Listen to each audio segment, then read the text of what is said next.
My name is Mo. I am a DACA recipient. I'm queer and I'm unashamed and I am unafraid. Millions of youth, brown, black, queer, trans, Asian Pacific Islander, Muslim, workers, families. We are at risk now.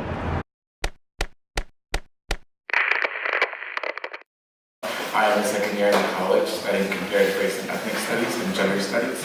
And I'm originally from Mexico City, but I grew up in Tennessee. Before doing this work, I would never in a million years openly say, like, I'm undocumented. I'm Raphael Espinoza. I'm a second year at the University of Chicago. I'm a double major in Latin American Studies and Art History. I'm an ally, and my parents came to this country as undocumented immigrants. They're from Michoacan, Mexico, and they're of the Purepecha Nation. I'm Emilio Balderas. I am from Palatine, Illinois. I'm a first year studying political science as of now, and I'm also an ally.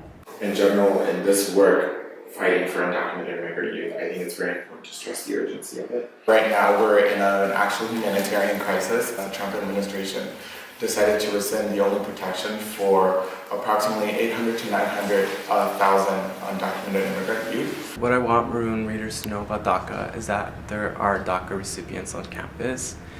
They might be your classmate, they might be your roommate, they might be your housemate, and although it's not an issue that directly may affect you, you should care about it. Undocumented folk come in every type of background. They're disabled, they're queer, they're homeless. There's a few things I would like people to know in general. One, that DACA is a very temporary solution, that it never was something that was a comprehensive solution. It's only for a select few that don't have a criminal record and came to the U.S. at the right time. But I've known plenty of people that didn't even get to qualify for DACA because they came at the wrong time into the country.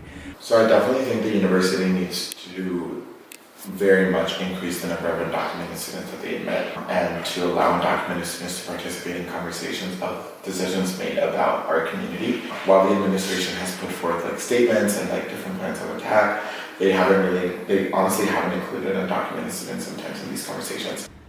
In DC, I led a group to do office drop-ins at different representatives' offices. You know, some staff laughed in our faces. I got to see kind of how, and it's kind of sad, heartless a lot of the people who work in government are. It is my duty to fight! To fight for freedom! To fight for freedom! It is my duty to win! It is my duty to win! So my group, we opened up the doors to the offices, and we would do half of the chant, and then the other group would respond with the other half of the chant.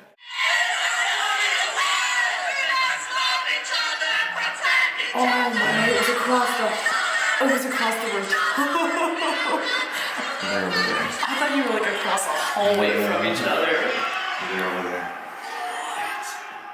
To be an ally isn't just to, to be I support this when it's convenient for me, when I have time, when I'm not tied down by schoolwork. I don't really experience the same things that people who are directly impacted experience, so it's important that they get to tell their stories, give their testimonies, and explain from their perspective. Because I think all movements in general should be spearheaded by the people who are most impacted by that. People who are directly affected should be at the forefront.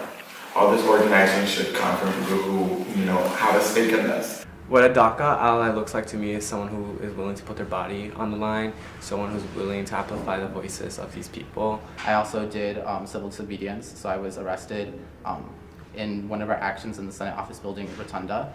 And I signed up to be a piña, which is someone who has decided to get arrested. But we are the people that are taking a stand and have been fighting every single day. So this issue is super personal. I think about it every day. It honestly plagues my mind. If you're someone that's not really involved with DACA or the DREAM Act, or you just don't know what's happening, definitely look up the UnitedWeDream.org website. It could be as simple as just reading up on the policy, reading up on the different bills that are being passed, but also something that's very important is to hear people's testimonies. I'm using my connection with Mecha to help amplify the rally that me and Mo are planning for Wednesday. Stop playing games. Put an end to these delays and protect immigrant youth now.